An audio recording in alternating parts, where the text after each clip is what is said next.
celebrate a national championship with a ball club that's so resilient, has had a great postseason, never had any doubt in their minds that they could do it, and they've done it. I thought you were going to play something that had that voice on it, the voice of Jim Ellis. I feel like we've got to be really careful about how we talk about this so as not to have the, wait, did Archie Manning pass away conversation? Because it feels like it could be that. No, Jim Ellis. We're not going to Clarion Ledger Jim Ellis today. We're not going to do that. He is with us, but he is hanging it up. A legendary voice for Mississippi State, a legendary voice for college baseball, is calling it a career after 46 years as the play-by-play voice of the Mississippi State baseball program. Spent a lot of those years as the play-by-play voice of Mississippi State basketball, either primary or secondary, alongside Jack Crystal. Had a stint as the voice of Mississippi State football as well after Jack Crystal passed away. But make no mistake about it, Jim Ellis is known for his voice being synonymous with the Diamond Dogs, Mississippi State baseball. Hey, Dad, it's the only, I don't know what you did when you were 2 or 3.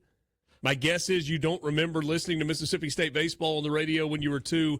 No. This is the voice that has been the soundtrack of Bulldogs baseball for your lifetime. Yeah, no question. And I was talking about it on the podcast, and we'll talk about it on the live show later tonight, but college baseball nowadays. All of those things made possible by this show, Sports Talk Mississippi, right, where we'll talk about it right now. Right. So college baseball, nowadays every game is televised, right? You can watch every college baseball game. You never have to miss one. College baseball, when I was a kid, was never on television outside of the College World Series. Your team was never, ever, you were never going to have a weekend where you're like, what time is the game on and what channel? It was, I knew what channel it was. It was 14:20 a.m. in Vicksburg, Mississippi. How about that? WQBC. That's where I was listening to Jim Ellis on a Saturday afternoon during the spring. And for the occasional night game, did you have to find an alternate way to listen, or did 1420 they hang would with cover the us. signal? They would keep you going. Because it was Vicksburg Station. Okay. So it was nearby, so we were good. Got it. Very good. And I was talking about, now every game is televised, right? But I find myself always looking forward to somebody inevitably dubbing the audio of Jim Ellis over the highlight. The Elijah McNamee home run at Florida State, or Tanner Allen's home run in the College World Series, or any of that stuff. I look forward to hearing Jim Ellis's commentary over the video now. So even though I watch the game, I want to still hear Jim Ellis's voice over those moments. And Mississippi State baseball, the evolution of the sport of college baseball is sort of told through Mississippi State in some ways. Mississippi State was the first program to really emphasize baseball, and then the rest of the SEC caught on, and now you see what the SEC has become in college baseball. And Jim Ellis is a huge part of that story. And what I tweeted today is he is synonymous with Mississippi State baseball the same way that Will Clark and Rafael Palmeiro and Jake Mangum and Ron Polk and everybody else who's ever, been in that stadium, he's synonymous with the sport the same way. 46 years. Neil Price, I think, is in year 5 or 6 at Mississippi State. I don't see him putting in another 40 years here in Starkville. People just don't do that anymore. And Jack Crystal, 48 years? People just don't do that stuff anymore. Mississippi State fans, along with the other Bulldogs, we have been spoiled for our whole lives with 2 of the greatest college announcers for their sports of all time. And Jim Ellis, another thing, about being here at SuperTalk is I've gotten to know Jim Ellis. Occasionally I like to make a little fun of him here on this show because he messes with my board. But other than that, I love Jim Ellis. Great guy. Couldn't be a more humble person. And I hope he enjoys retirement. I hope he gets as much enjoyment in retirement as he gave me through the years that he was working. Yeah. I just got a message on my phone, not on the C-Spire text line, from our friend, Brad Henderson, who joins us regularly during the college baseball season. And he had nice things to say. He says, Jim Ellis is a great guy and a legend. And Brad's a guy that grew up in the state of Mississippi, right? Grew up in Tupelo, listening to Mississippi State baseball on the radio, as so many of us did. I counted as one of the really cool things in my career. There's some, I will give you that the production quality was not always what it should be. But CSS provided some moments. Comcast Sports Southeast, the regional television provider that kind of got secondary SEC stuff or tertiary SEC stuff, provided some pretty cool moments along the way and provided some pretty cool moments for me in my career. Jim Ellis and I called a Governor's Cup together on CSS, on television. He slid over from radio that night, and we did that game together in Pearl. And hey, Dad, I got to go back and the 17-inning Sunday game in Oxford. Yeah. For some reason, I think Jim and I did that game together. Maybe not. I may have made that part of it up. Maybe that was radio. What year was that? I think that's 12, right? Maybe so. Maybe I'll go back and figure that out. Yeah. Anyway, I've had a chance to work with Jim and also to observe Jim work. And I don't mean just listen to him. I'm talking about like the preparation, the fastidiousness with which he puts together his scorecard, the way it is exactly the same for every single game. You mentioned the 46 years, and the crazy thing is, this is not about anything but Jim Ellis, I promise you. But you have 3 college radio play-by-play announcers in the state of Mississippi who were on the exact same timetable. Mm-hmm. And you got David Kellum and John Cox at Ole Miss and Southern Miss, respectively, who are going into their 47th season. And it really is an incredible thing. I feel like the 3 of them will always be linked. Yeah, I agree with that. Kind of because of that long tenure. They took a picture at the earlier this or last summer, and it was the first time they'd all been in the room to take a picture like that together. You think about how many games those guys have called. One last thing about Jim before we go out here is the man was so humble. He could have had a farewell tour, had one last year, gone to all the stadiums, gotten recognized. He wanted none of that. He's like, it's time to walk away. And we'll let the new season belong to the new voice of Mississippi State baseball, whoever that's going to be. And somebody told me earlier today that this summer, when they had the broadcasters deal at French Camp, it was the second year that they did that. He said that. Somebody asked him about, hey, how long do you want to go? And he said, I don't know. He said, but when I go, I'm just going to go. There's not going to be any fanfare, nothing else. Appreciate my mom jumping on the C Spire Tech stations.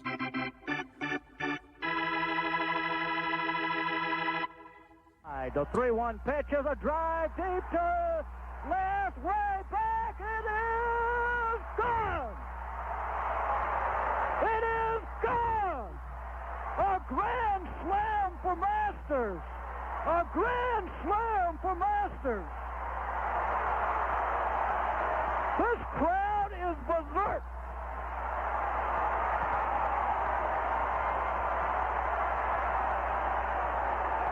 One of the iconic moments in Mississippi State baseball history. I was reading a story that I think Bart Gregory was quoted as saying that was not Jim's favorite call. He didn't feel like he necessarily nailed the call, but among Mississippi State fans, that is one of the all-time calls from Jim Ellis because he absolutely captured the emotion of that moment, and you heard in his voice the same thing that those fans who were going berserk were feeling and seeing unfold in front of them. Yes, indeed.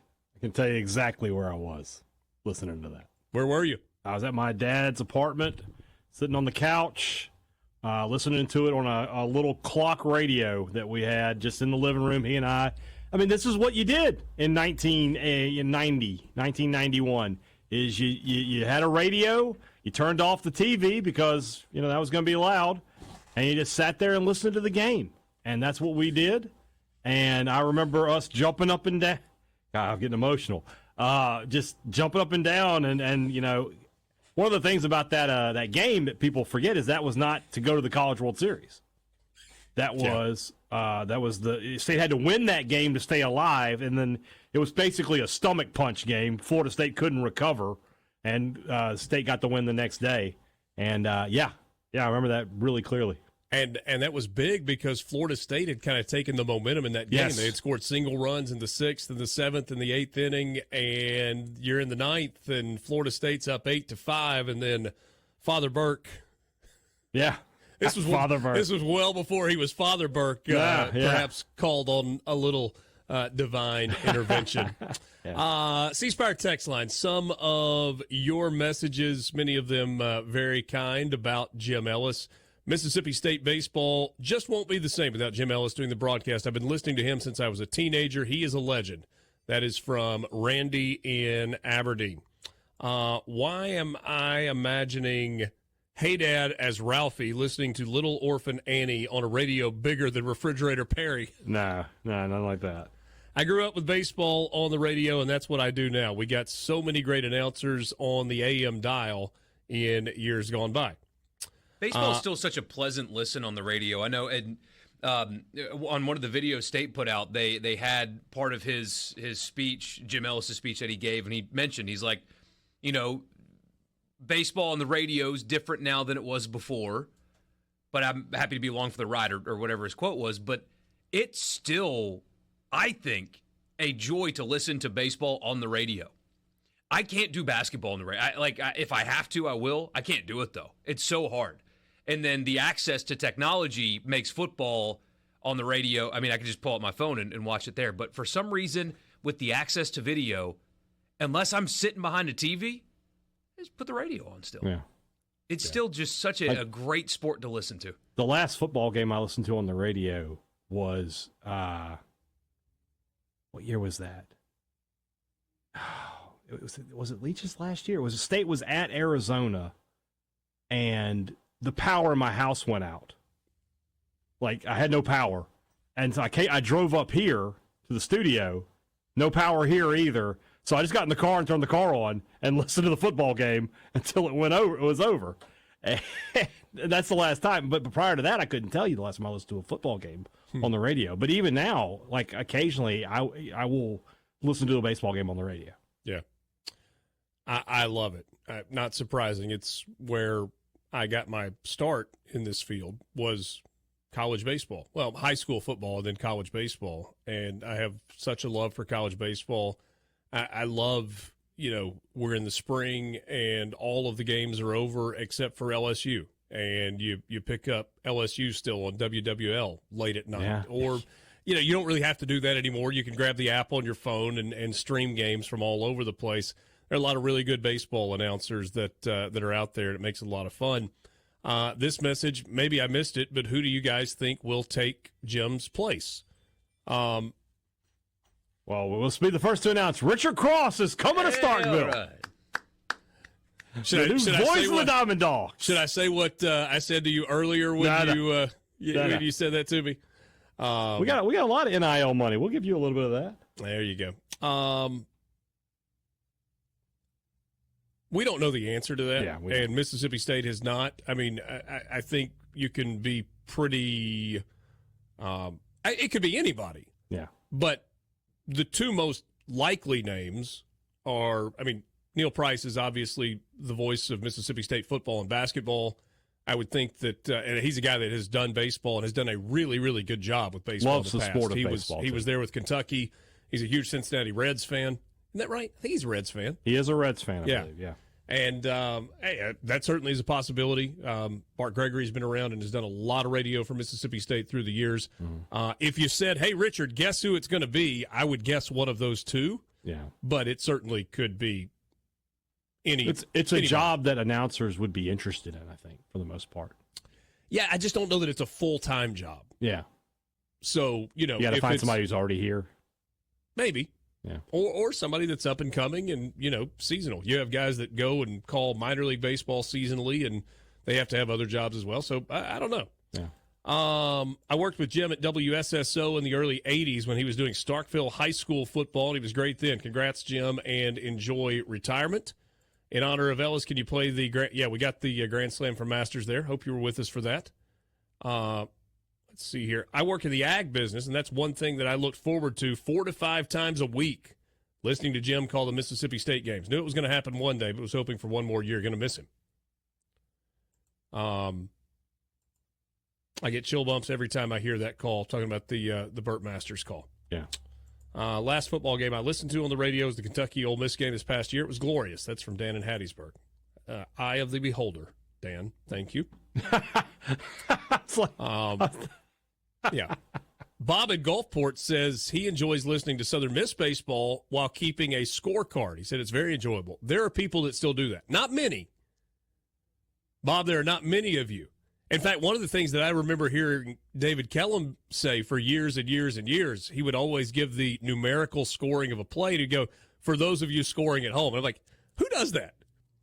But there are still some people who score games on a scorecard themselves at home. It's one of the things that I've tried to teach my kids. I don't know if it'll ever take. I guess they'll figure it out one day. Borky, could you score a baseball game on a scorecard? Yeah, although it's been a really long time since I was taught how to do it, so I might screw up in certain spots. But I was taught how to do it when I was younger, yeah. Yeah. Hey, Dad, could you score a game? I could. Do you do that when No, I don't, but Okay. I could if I needed You to. got stat broadcast right there in front of you. I just leave it open. And he's punching away on Twitter, giving everybody updates. That's right. That's right. It's a good point. Let's see here. Love Jim Ellis. He rolled his threes, reminiscent of the owl in the Tootsie Pop commercials when he's counting licks to the center of the Tootsie Pop. Was Jim Ellis full-time? He was. He wasn't the last few years. Yeah. But, I mean, he was doing football, basketball, and baseball for, a decade there or so. And Sure. Yeah. And has been involved with sales and radio for, he has been in the radio business for, the better part of 4 decades? Yeah. Or the better part of 5 decades, I guess it is. Yeah. So, and for all of those things, you said this earlier, I just want to say it one more time, and we'll move on after this. For all of the memories that Jim Ellis created via the radio for Mississippi State fans, for all of the moments that he was there for all of the things that you associate Jim Ellis with, he is a better person than he was a radio announcer. And that's saying something. Is a better person. I shouldn't say was. It's not a past tense thing. Jim is a better person. You're doing what you said you wouldn't do. I know. I my apologies. Jim is a better person than he ever was a radio play-by-play announcer. I'm going to cut this and put it on YouTube and just put Jim Ellis, his name on the title. Yeah. Just like a different publication in this state.